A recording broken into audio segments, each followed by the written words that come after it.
पुतळ्यातून आता एक मोठी बातमी समोर येते। काँग्रेस नेते नसीम खान यांच्या घरी पोलीस दाखल झालेले आहेत। साकीनाका जरीमरी येथील निवासस्थानी मोठा फौजफाटा घेऊन पोलीस या ठिकाणी दाखल झालेत।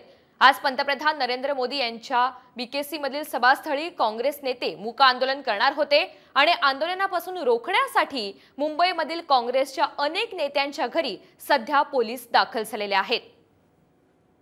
या संदर्भातली आणखी एक मोठी बातमी आहे। पंतप्रधान मोदी आज मुंबई दौऱ्यावर येत आहेत आणि शिवपुतळा घटनेवरून काँग्रेस मोदींचा विरोध करणार आहे।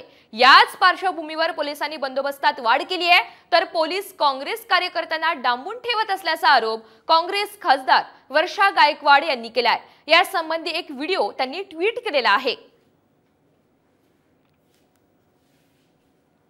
वर्षा गायकवाड यांचं ट्विट आपण पाहतोय। मुख्य दोषींना मोकळं सोडून एवढा मोठा पोलिसांचा फौजफाटा माझ्या घराबाहेर लावलेला आहे।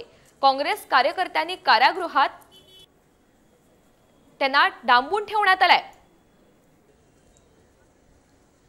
जेरबंद केलं तरी बेहत्तर, आम्ही मागे हटणार नाही, महाराजांच्या स्वाभिमानासाठी आम्ही लढणार, असं ट्विट वर्षा गायकवाड यांनी केलंय।